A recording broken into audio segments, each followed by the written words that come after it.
Morning, everybody. Morning. Thanks, sir. Working on aquaculture this morning.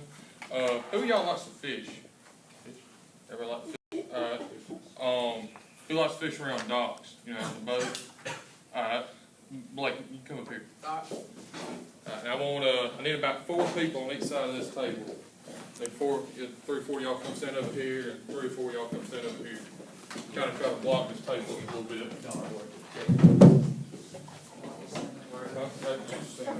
Y'all just kind of try to block this table. So this is the dock place we'll be fishing around. I know. I need more than him. He can still get the line in there like that.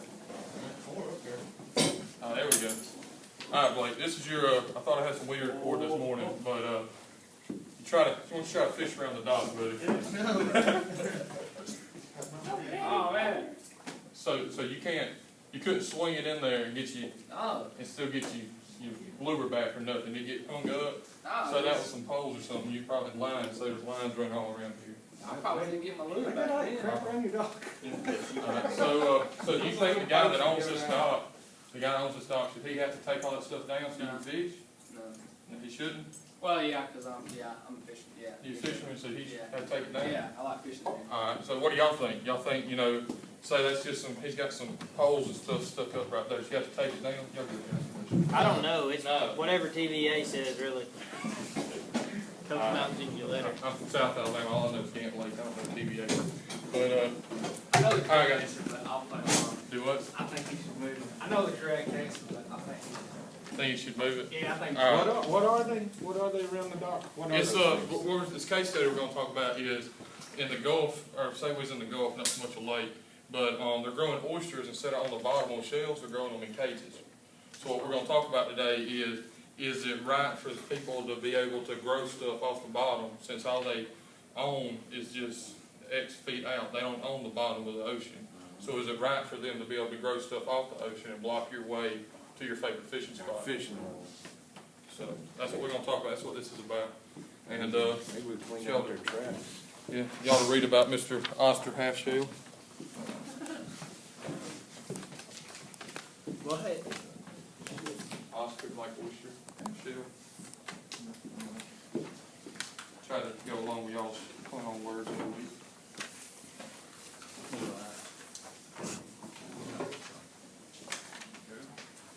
Oh, you need a couple of more.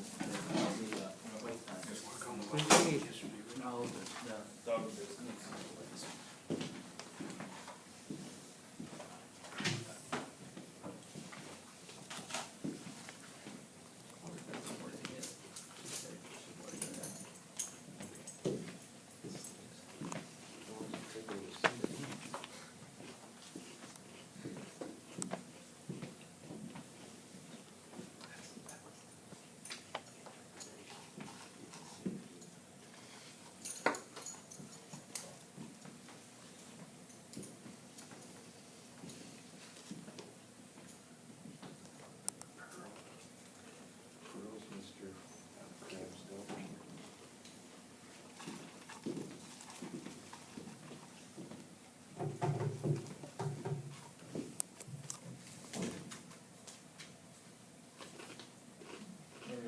Just holler at me. We'll go over this.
Y'all guys about got it, or what we Yes, sir. How many square feet is his oyster grow? It's gonna be, I think he's gonna probably do the whole three acres, you know, because Aunt Pearl left him a lot of money, so he's wanting to utilize it. Yes, sir. How many square foot is in an acre? 43,560.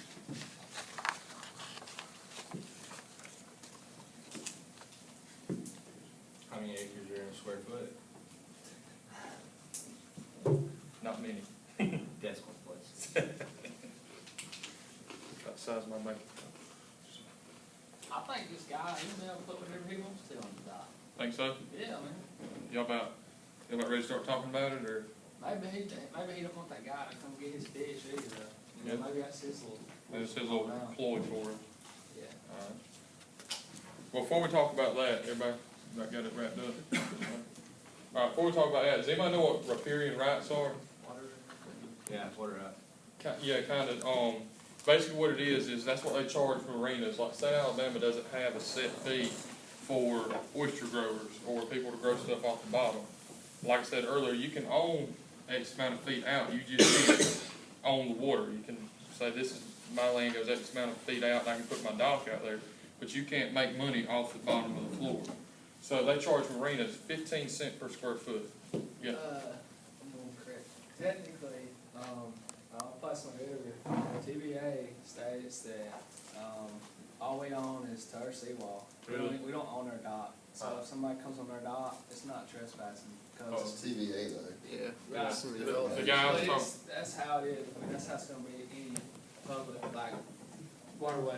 so Like, what we was talking about moving in for, oh, it's alright, whatever, just play along. Alright, so what I'm saying is this, they wanna charge a marina, you know what marinas are, big money, yeah. people park their yachts out there and all. So, Hatchet. yacht, you know, so you ain't ever seen Jerry Clower, Alex? Alright, we'll watch him after class.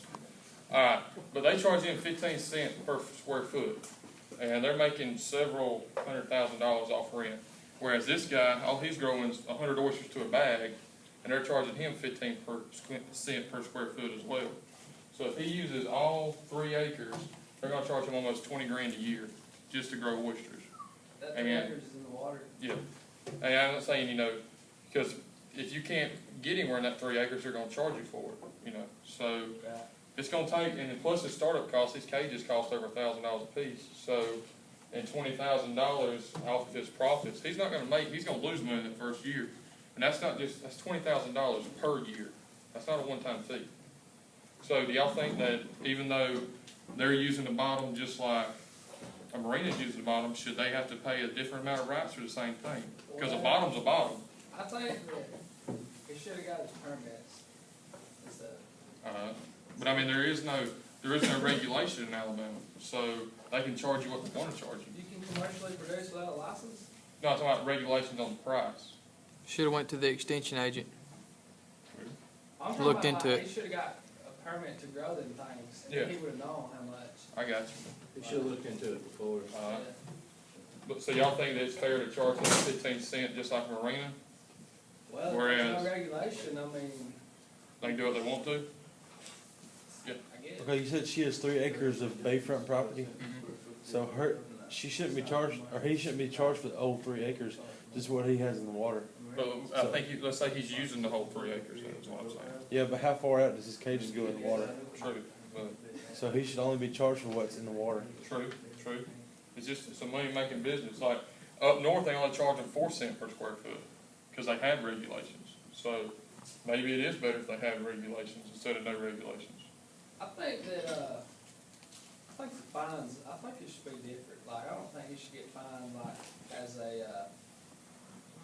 like a marina use type, like how a marina would be fined, I think he should be fined like, I as got like commercial producing without a permit type thing. Probably more. Well, they're not fining him though, right? They're just No, gonna it's charge the him fees, right? yeah, he's, They're not Wanting to pay the penalizing him. fee. That's just what they're gonna Yeah. set the fee at. right, that's his set Why fee. should they 15 trap cents a stuff square in? foot. Well, then that's his livelihood, because he took what his grandmother or his aunt gave him and tried to make a profit with it. What did he do before she I died? don't know. What about if he sold off? It was hard though. It Why was can't hard. he just put them on the bottom? Well, see, if you grow oysters on the bottom, then for every one you harvest, you kill 3. Why? because they grow off each other.